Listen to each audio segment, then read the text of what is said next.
Wake up the whole world. Now is the high time to awake out of sleep. Today I'm going to show you the seed of the new world order and also the mark of the beast that they already have. All they have to do is enforcing their law. The whole thing is tied with religion. That's why Revelation chapter 13 verse 17, the Bible says no one can buy or sell. Notice. It's a great honor for me. Thank you so much. Friends, I'm going to give you a little history and then I will tell you the power behind the scene, the new world order. Constantine was the one who united the church and stayed together. Notice, during dark ages, pagan Rome, when he marched them to Tiber River, they said they was baptized. So when they came to the church, they was idol statue worshippers. So when they brought their statues in Roman Catholic Church, they start naming them Christian name, Jupiter and all this thing. They call them Peter and Rosary and all this paganism that they brought to Roman Catholic Church. And some of the Christians they don't like, so they protest against. That's why they call them Protestants or Protestant. So they set up their Jesuit order during 1500. The reason they said their Jesuit order is to destroy the Christians that they protest against their paganism. They also infiltrate the state to control the whole world. The Jesuits, they created Masons, and now they got Skull and Bones, Illuminatis, all them secret societies, friends. They control the whole world. And what else? Obama and all them powers, they all belongs to secret societies. I love everybody. I don't have a choice if I want to go to heaven, but I got to tell you the truth because the whole thing is tied with Bible. The church and state is going to unite in the last days and they will bring the mark of the beast that the Bible says. So notice. You came from circumference I did, your old country. Yes. And it was successful. Successful, you have some decisions. It's not so easy with all. The Iraq War has been another foreign policy challenge, beginning with John Paul's papacy. Other foreign policy priorities for Benedict include pushing for peace in the Holy Land and decrying rising secularism in Europe. He's also been quietly working to establish relations, something that was not possible during the last papacy, largely because of John Paul's role in the fall of communism in Poland. The Chinese obviously didn't want John Paul II running around China doing the same thing. Pope Benedict is not that kind of a threat to China. Most of the time, in places around the world, Vatican diplomats work outside the spotlight, where experts say they often have an advantage. Some question how much government leaders of today truly listen to what the Pope has to say. And that, observers say, is a moral authority that can't be measured by economic strength or military divisions. A moral authority Benedict hopes to draw upon when meeting with U.S. officials and speaking before the United Nations. I'm Kim Lawton in Washington. Now we can see a new world coming into view. A world in which there is the very real prospect of a new world order. Pope Benedict XVI is calling for a new world financial order. A document entitled Charity and Truth was released just hours before the G8 summit. Friends, the Jesuit order, they also infiltrate every religion, especially Sunday churches. That's why Revelation chapter 17 called this power whore. Notice, the mother of harlot. Jesus Christ is the one who died for the whole world and he's drawn everybody to himself. But this power, they don't want you to go to Jesus Christ. They want you to go to them and confess your sin to them. So notice what Revelation chapter 18 says. And they also infiltrate the kings, presidents. So notice. And he cried mightily with a strong voice, saying, Babylon the great is fallen and is fallen, and is become the habitation of devils, and the hole of every foul spirit, and the cage of every unclean and hateful bird.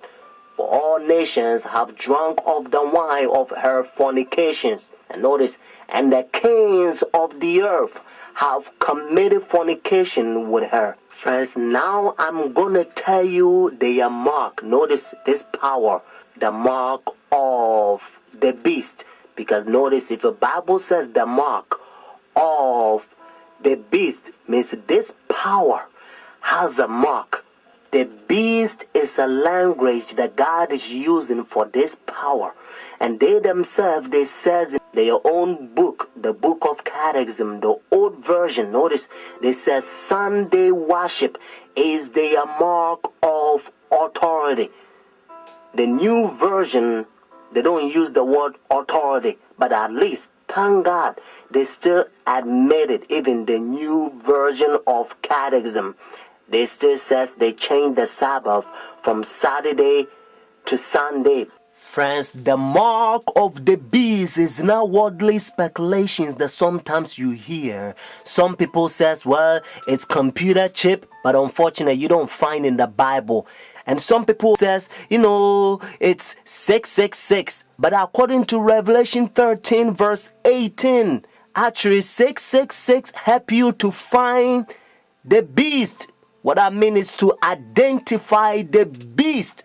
But the Bible says the mark. The reason why I repeat and I kind of stretch it because I don't want you to miss it. It's a deception. Notice the mark of the beast. It's clear. It means the power, the beast has a mark. Constant to change the Sabbath from Saturday to Sunday. But unfortunately, Sunday churches, they adopt sun worship day for so many years. They don't want to get rid of it. But actually, it's a pagan sun worship day, Sunday worship. Look, even the spellings, you'll find out. Matter of fact, if you look at your calendar, Sunday is always begin as the first day of the week. Unfortunately, they will skip, and some people, they don't know, they will count Monday as the first day of the week, because according to Revelation chapter 12 verse 9, the devil will deceive the whole world. So it's a deception. So a lot of people, the devil, he's in the process blinding the people, including the Christendom. Friends, if you go to church Sunday, notice the first day church, now you don't have the mark of the beast according to Revelation 14 and 13 unless the law is enforced. That's why now you hear different country, they try to forcing the people to not sell or do anything on Sunday because they try to enforce the law. But according to Bible, notice United States is the one who's going to cause the whole world to worship the beast. Their sun worship day means Sunday worship according to Revelation 13. So whenever United States enforce the law, then every country also going to enforce because they control the whole world. Every president on the Roman Catholic Church. Friends, Saturday is always the Sabbath, the seventh day of the week. Notice, and again, it's always Saturday. And that's why the Bible says the seventh day is the Sabbath. Jewish nation, even though I'm not Jewish, they still keep the Sabbath Saturday. And also encyclopedia, you will find it even different language. If you speak Spanish, Sábado means Saturday. You can also find in the Bible, according to Genesis chapter 2, verse 2 to 3, you're going to find out that God created heaven and the earth 6 days, and the seventh day he rested, and that seventh day, it's Saturday. And then Jesus Christ, remember, when Adam and Eve, they sinned, Jesus Christ came to redeem our soul, and he finished his work 6 days, Friday afternoon. Remember, that's why they call it Easter Friday or Good Friday. It says it is finished Friday, and then he rested Saturday, just like he rested Genesis chapter 2 verses 1 to 3. And Sunday, the early day in the morning, you will find in the book of Luke chapter 24 verses 1 to 3. You will also find in Luke chapter 23 verses 50 to 56. The seventh day is always Saturday until Constantine 321. He changed it from Saturday to his own pagan sun creation worship day. The devil behind the scene. You are about to see the power. God is going to fill up with his outpouring just like he did it for the first century, the Apostle Church. And then we're going to go forward and preach the loud cry. The third angel's message. We're going to protest against their pagan sun worship day, means their Sunday worship.